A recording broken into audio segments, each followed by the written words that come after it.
of the African People's Convention, the APC. Thank you for joining us here on the program.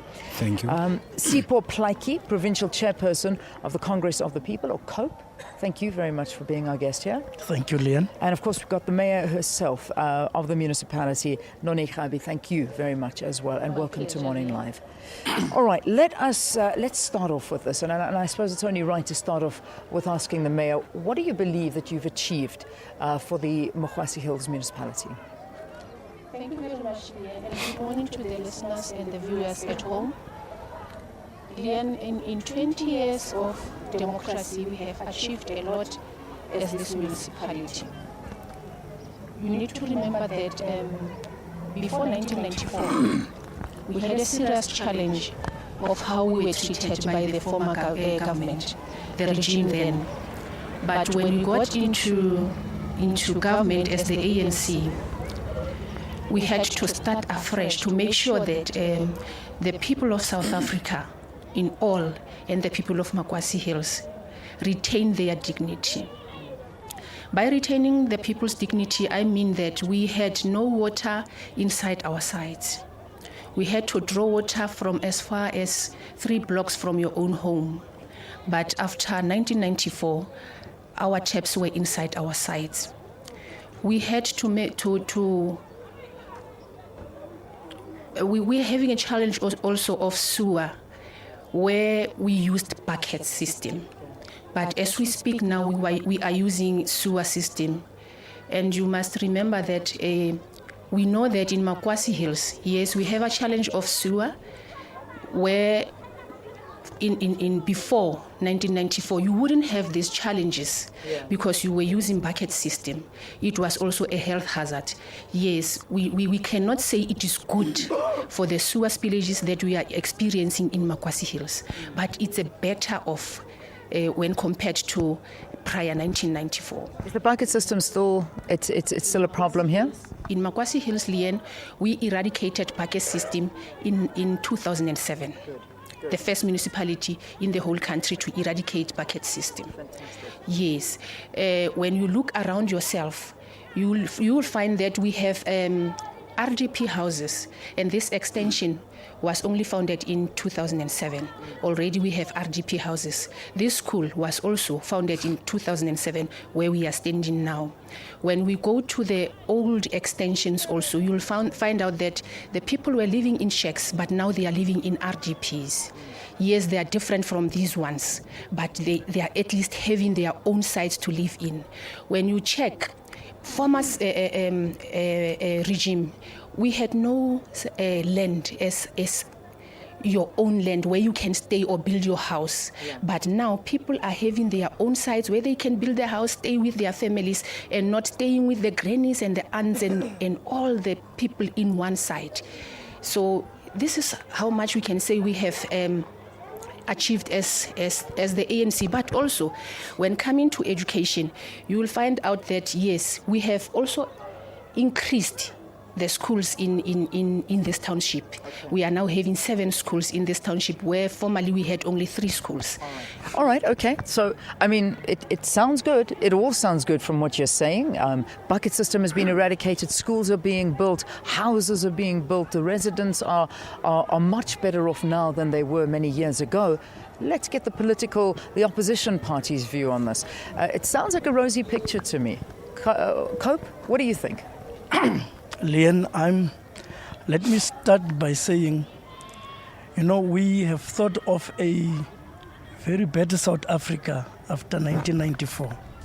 But if you look at these 20 years of democracy, what we will see as achievement, maybe in their side as good story, is that they have increased the number of beneficiaries into grants up to about 16 million people benefiting from grants. To us, grants is, it's one of the good things, but you see, there's 2 important things that we must note about it.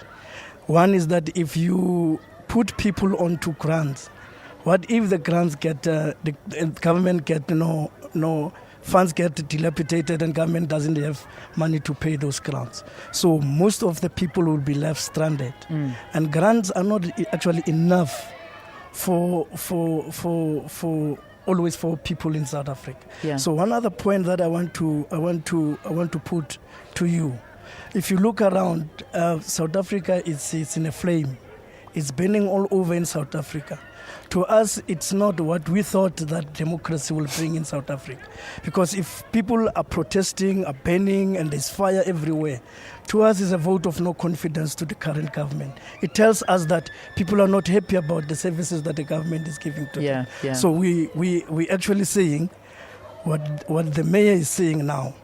I would just say an example. 2013, I've seen a very terrible violent protest in this area. Yeah. Closing that to the N12 road. People have put up grievances to the municipalities. But up to this stage, some of the grievances have not been answered. Been addressed. So that is the problem. The with grievances being?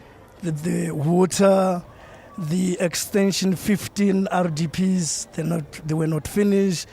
They are quite dilapidated. Yeah. But they are new. They build them now. Tomorrow they look as old. So there's a lot of problem about that. Okay. And the other point that I wanted to bring to you in these 20 years of democracy, it's inequality. Yeah. The richer get super rich.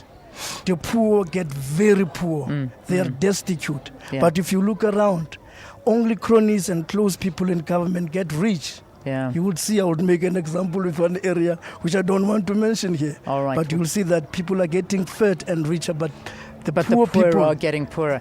APC, let me bring you in. We've got to take a break quickly, but just from what you've been hearing now, the mayor painting a much rosier picture that so much has been done. Cope saying, listen, nothing has actually, I'm not saying nothing's been done, but there was a violent service delivery protest last year, and not much has happened since then. From APC's perspective, how do you think the area is doing? I